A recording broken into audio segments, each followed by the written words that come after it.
Good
afternoon, everyone.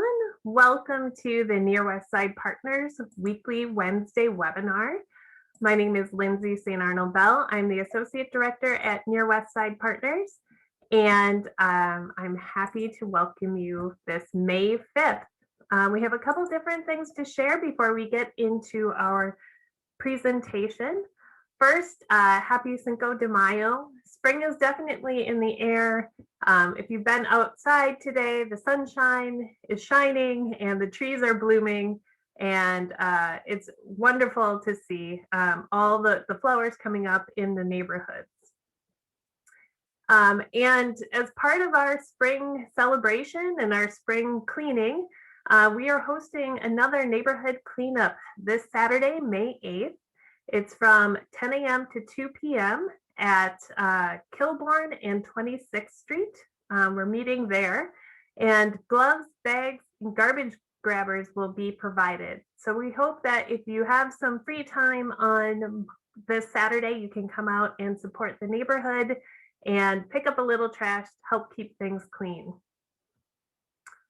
Speaking of clean, the City of Milwaukee is hosting their annual Project Clean and Green, which is coming up. There are 2 times in the Near West Side, May 3rd through the 7th and the 12th through the 17th, I believe. Do check on the City of Milwaukee website, that's milwaukee.gov/clean-and-green, to find out when your pickup time is and to see what items they'll pick up. This is the annual pickup of oversized items and things that typically won't be picked up in your garbage. So it's a great time to do a little spring cleaning around your house. We are excited to share that COVID vaccines are readily available for all who are looking for them, and they are available throughout the community. We do encourage everybody in the Near West Side and elsewhere to get their COVID-19 vaccines. They are safe, they are free, and it's an easy way to protect yourself and those that you love. The City of Milwaukee has a great resource on where you can access vaccines in the community. Visit milwaukee.gov/COVID-vax for that information. I personally went to the Wisconsin Center to receive my 2 shots, and I can tell you that it was a very easy and seamless and painless process. So definitely encourage anybody who hasn't been out for their first or second shot yet to get that scheduled soon. Our Hunger Task Force Mobile Market is coming up again this Monday, May 10th. The mobile market will be at the College Court Housing Development on Highland Boulevard from 1:30 to 3 p.m. Everybody can shop at the mobile market, and we do encourage you to check it out. It is a full grocery store on wheels. They have everything that you can think of: fresh fruit and veggies, meats, milk, and dairy products. And they accept debit cards, credit cards, and Quest EBT cards. In addition, when you shop at any of the Near West Side locations, you will receive a coupon for 50% off your total order. So if you haven't checked out the mobile market yet, please consider visiting on Monday or any other time at one of the stops in the Near West Side. And this is the last item before we go into a quick video from our CNI Commercial Corridor Coordinator, Anna Wegrick. The Neighborhood Marker Survey is now live. We're asking all of our residents in the 7 near West Side neighborhoods to take a minute to take the survey to weigh in on the final designs, colors, and locations of the neighborhood markers that are part of the Choice Neighborhood Initiative action activities. The surveys were sent to resident groups and listservs, and it's also available online at nearwestsidemke.org/CNI. And this ends the live part of our webinar today. We have a couple different videos featuring Anna Wyrick, some job opportunities, and an interview with our new Assistant District Attorney, Kelly O'Neill. So I will get that video started in just one moment here.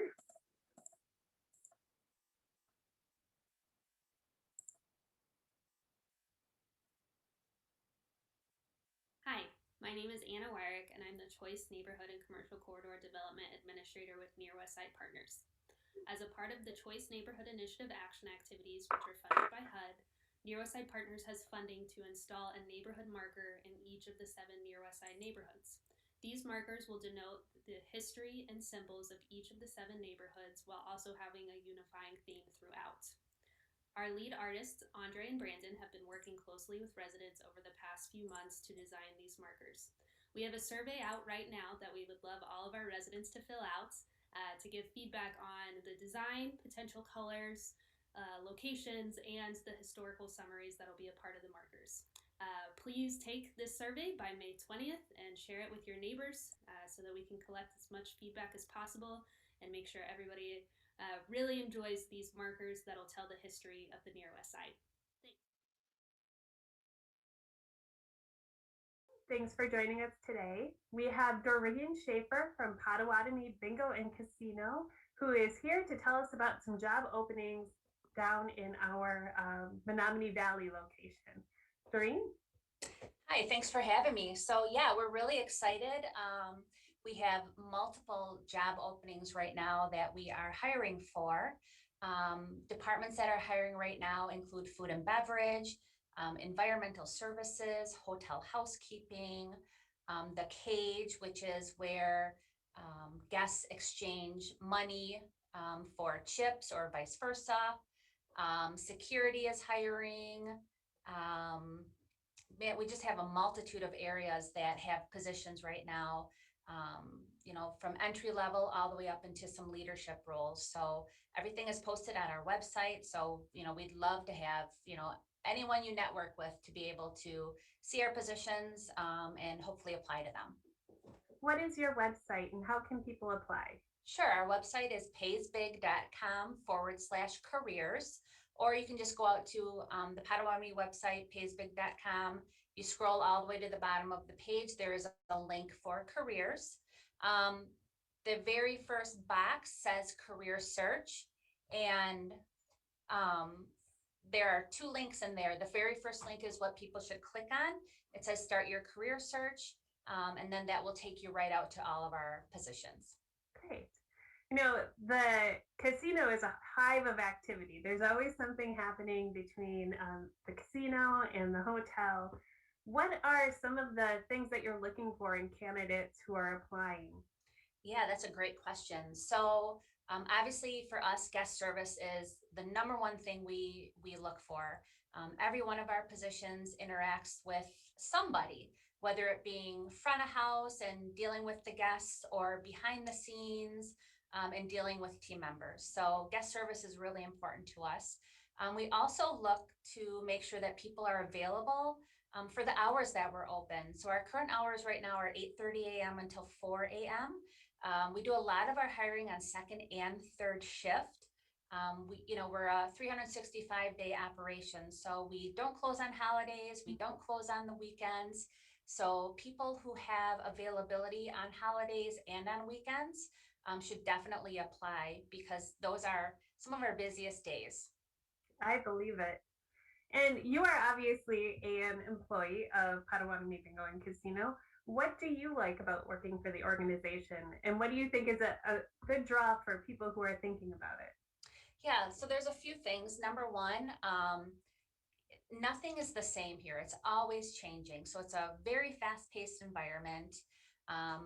We move really quickly around here. So everyone's always on their toes, and that, that is fun for me because no day is ever the same. There are lots of growth opportunities here for people. I know some who have started in an entry-level position and are now in a leadership role. So being able to offer people those types of growth opportunities is really a neat thing to see. That's fantastic. And is there anything else you'd like to add today? I don't think so. Just, again, head out to our website, paysbig.com/careers, and all of our jobs are listed there. And, if you've already applied once before, you don't have to complete a brand new application. You can just log in using your username and password that you already have set up. So, yeah, I just hope that, a lot of people are able to apply because we have, positions open throughout the property, and are, actively hiring new team members. Wonderful. Doreen, thank you so much for your time today. And I hope that you see a lot of applications coming through soon. Fantastic. Thank you so much. You're welcome. Thanks for joining us today. We are joined by Kelly O'Neill, who is the new Assistant District Attorney working with the Near West Side in the Community Prosecution Unit. Kelly, can you tell us a little bit about yourself and what you do? Yes, so I am Kelly O'Neill. I am the new Near West Side Community Prosecutor. I guess going backwards, before I was in this position, I was the District 3 Community Prosecutor for the last about 2 years. And previous to that, at the DA's office, I was prosecuting child abuse and neglect cases. So solely that was my caseload. Before that, I had general crimes, misdemeanors. And prior to being at the DA's office, I was not using my law degree in the traditional sense, but I worked for Safe and Sound, who a lot of people I'm sure watching this will be familiar with, and I was a community prosecution unit coordinator. So straight out of law school, that was my first job. I was at District 5, Milwaukee Police District 5, working with Assistant District Attorney Jake Core, who's been around a while and is now an Assistant Attorney General, but still working out of Milwaukee. So people will be familiar a little bit with that.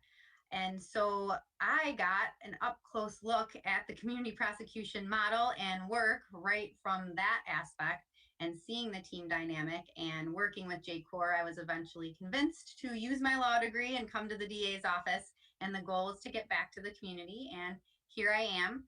Prior to that, I was at Marquette Law School. I did take the community prosecution class, although I went to law school thinking that I would be a juvenile public defender. While I was there, through kind of the classes I took, the experiences I had, I actually figured out that being at the DA's office, I could really hopefully make a difference. We get that first charging decision. We see the case first, and hopefully I like to get my foot in the door and make a change where I can and see what we're working with and try and make positives happen. So that's kind of where I'm coming from there. I guess on the personal side, I am originally from Chicago. That's where I grew up and was raised. And then I moved here after graduating from undergrad, Northeastern Illinois University, a commuter school in Chicago. And then I went to Marquette Law School. So I've been here, I think nearly 12 years now in Milwaukee. I live in the city and I love it here. So that's me. Oh, that's wonderful. For people who are not familiar with community prosecution unit, the model or what a CPU does, can you explain that a little bit? Yep. So community prosecution, as some people will tell us, sounds a little harsh when we say we are a community prosecutor. We are actually not here to prosecute the community. A lot of the times I tell people the goal, really, the end goal in community prosecution is to not have to prosecute. We do step in.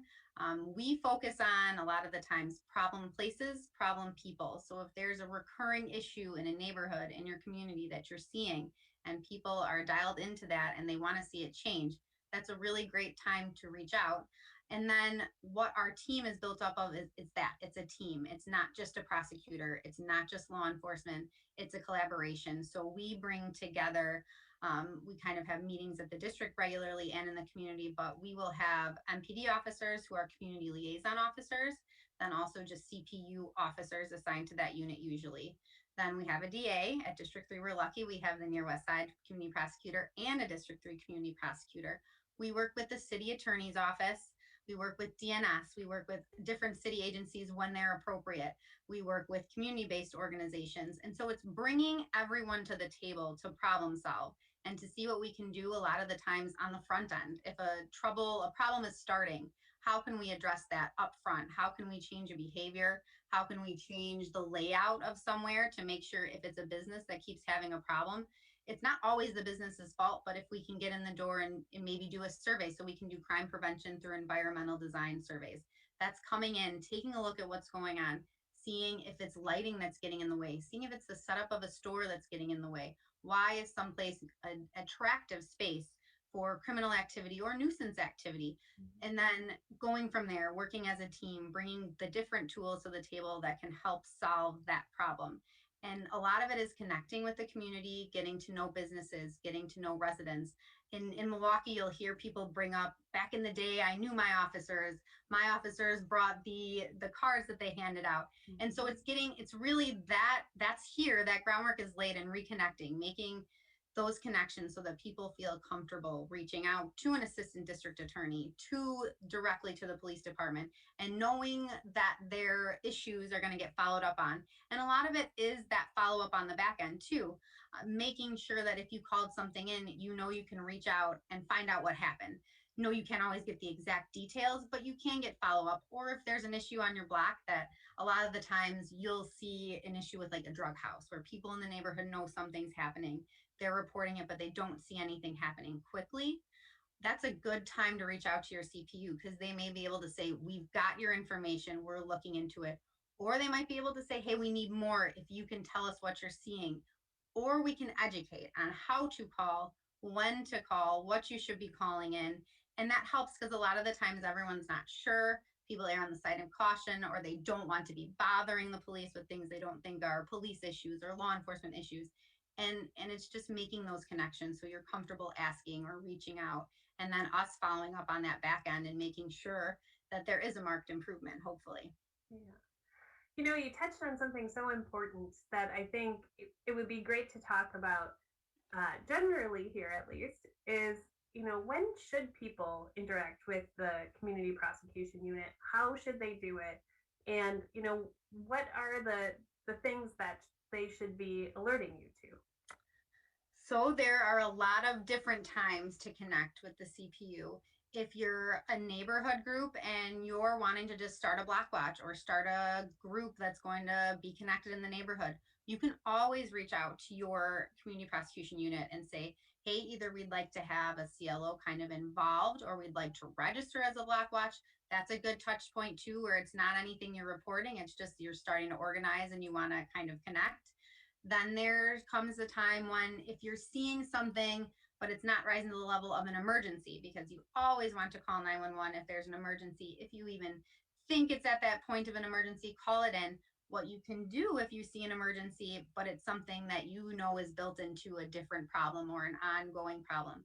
After you've made that emergency call, you can always call the CPU and give further detail, because when there's an immediate incident where they come out and they're trying to address that, you may have more information and it's not relevant exactly to what's going on, but you have further details and you want to share that, and that you can get some follow-up.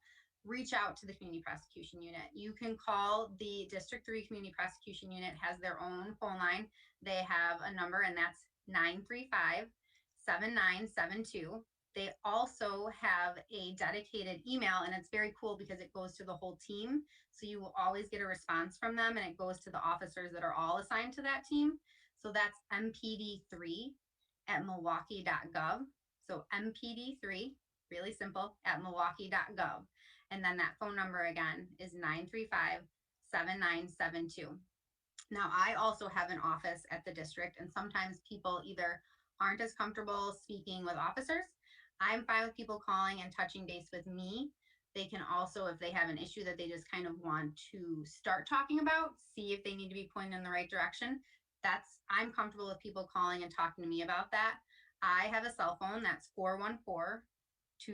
Oh my gosh, I'm gonna blank on my own phone number. I had the teams up, and then now that I'm on the spot.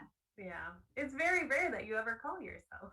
It is true, but I normally have it right at the tip of my tongue, but I will get it so that I don't mess it up. And I wanted to give the cell and not my office because I think people are sometimes more comfortable with that.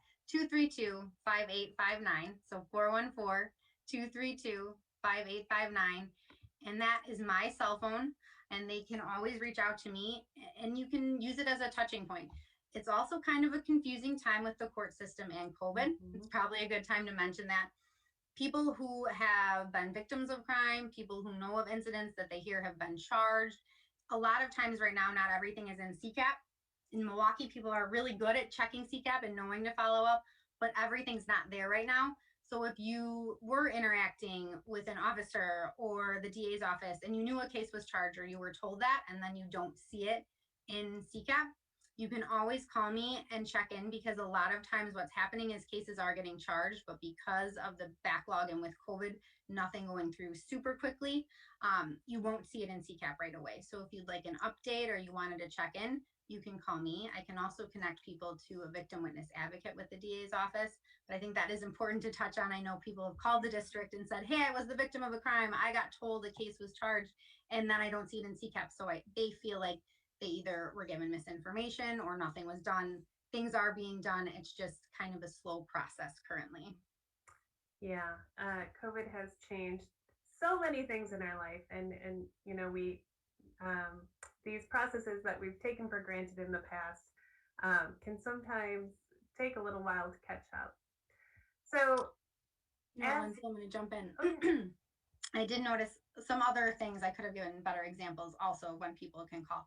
So if you're seeing nuisance activity, so if there is, mobile drug dealing is a really pressing issue that people have been voicing concern over, you know what's going on in your neighborhood, you know what's normal for your neighborhood.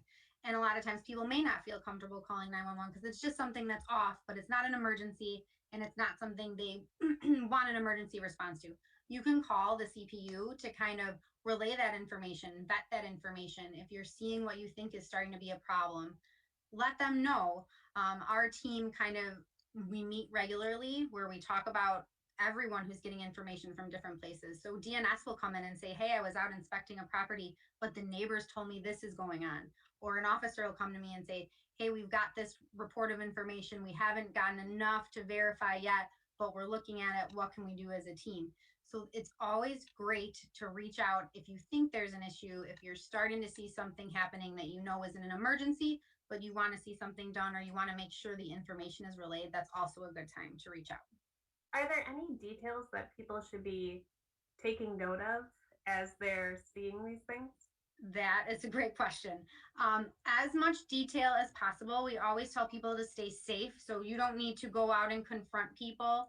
But if you see cars that you think are doing something they shouldn't be doing, if you can note a license plate or a make or a model, if you can see who's driving just to get a little bit of information, note what you can see, note what you're observing. If you know that you're seeing, something odd happening at the same place at the same time every day, note that it's been 3 days in a row. I've seen these cars come, people come up, people go, and then they drive away after so many things happen. Any details like that are always helpful. I know in the near west side, there's been issues sometimes with illegal dumping. When people are able to get the description of the car, the description of the driver, that license plate, the officers can follow up on that stuff. And then a good thing too is to always note if there's an address tied to it, if you can note that to give to, officers to follow up on. But any details you can quickly grab, but don't be confronting people. Only do what you're comfortable doing. Stay safe. We always want people to stay safe. That's the ultimate concern. That's the ultimate goal, is that you'll feel safe all the time. So that is of utmost concern, but anything that you can relay, the more detail, always the better. Awesome. So before we close, I'm going to have you repeat all the contact information again. But I'll remember my phone number. I do have one, I guess maybe fun question or interesting question. Can you talk about a CPU intervention that you were a part of that you're particularly proud of or you think made a big difference? So let me think. Well, I can give one actually. Now I feel bad. This is not to say that we haven't done a ton of stuff at District 3, but I will always remember a CPU success story actually from working at District 5. There was a known kind of drug house on a block, and this was getting so out of control that people would pull up and block traffic on the street. Their cars would be out there. The neighbors couldn't even get to their houses. And this one young couple had moved in on the block, and they were calling me and calling the team and trying to, give information, stay safe. And so it did take time. It took a lot of time to do the investigation and the follow-up. And eventually that house was shut down. And I remember the couple coming to a crime and safety meeting, which I'll plug. We always have crime and safety meetings on the last Thursday of every month. Those are great for people to check in and get a feel for what's happening in the district. But this couple came to the crime and safety meeting after this house had been shut down, and they thanked the whole team, and they were so excited because they knew that their block was where they wanted to be. They knew that they should feel safe. And even though it took time, they recognized that with the time and the effort put in, we were able to shut it down. We were able to make their block the safe place they wanted it to be. And that was really a big win. And that's how CPU can work. When you're getting information from the neighborhood, when you're working together as a team, hopefully in the end, we can solve that problem. Great, thanks.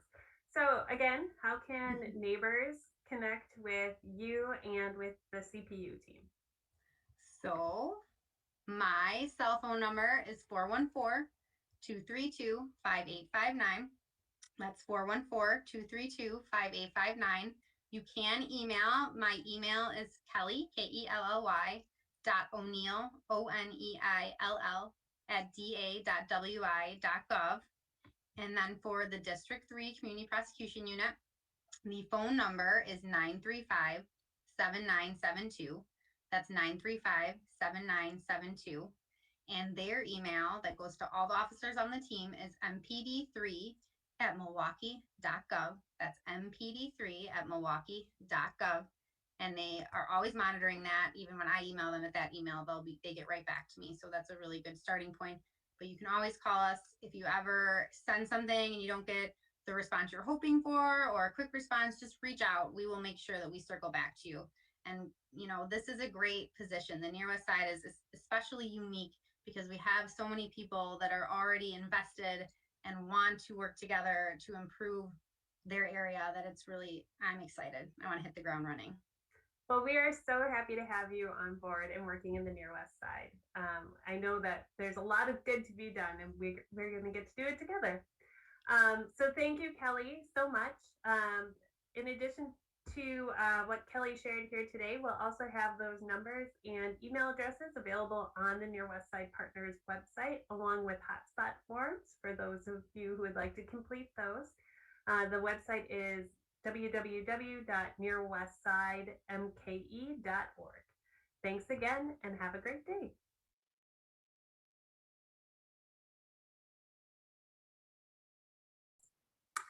And that wraps up our weekly webinar for May 5th. Just a couple of reminders before we call it a day. Again, the Near West Side Partners community will be meeting on Saturday, Saturday, May 8th at 10 a.m. at the corner of 26th and Kilbourne for a community cleanup. So do try to join us if you're available. And then this Sunday is also Mother's Day. So if you have a mother in your life or a special mother-like figure that you want to honor, make sure that you do something special this Sunday. Thank you all for joining us and have a wonderful day.